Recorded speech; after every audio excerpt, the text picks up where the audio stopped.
આજે મારા પાદરાના મુખ્ય પ્રશ્નોમાં તો પાદરાથી વડોદરા જે રોડ પર ટ્રાફિક જામ થાય છે તેના માટે એવા પોઈન્ટ ઉપર ટ્રાફિક બ્રિગેડની ટીમ મૂકવામાં આવે અને જેથી કરીને અવર જવર માટે સરળતા રહે તેવી વ્યવસ્થા ઊભી કરવા માટે મારી રજૂઆત હતી। એની સાથે જ વેસ્ટર્ન બાયપાસ કે જે ઘણા વર્ષોથી સમેલા પોઈન્ટથી અટકેલો છે તેનું તાત્કાલિક જમીન સંપાદન થઈ જાય અને ત્યાં તાત્કાલિક રોડ બનાવવામાં આવે જેથી કરીને પાદરા વડોદરા વચ્ચે જે ટ્રાફિક જામ થાય છે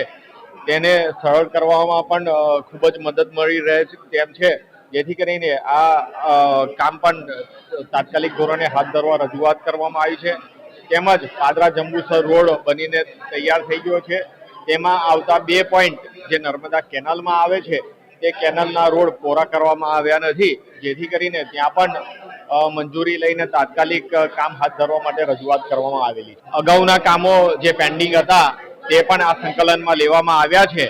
અને ઘણા ટાઈમથી પેન્ડિંગ પ્રશ્નો એ તાત્કાલિક ધોરણે હાથ ધરવા માટે કલેક્ટરશ્રીએ સૂચના આપી છે।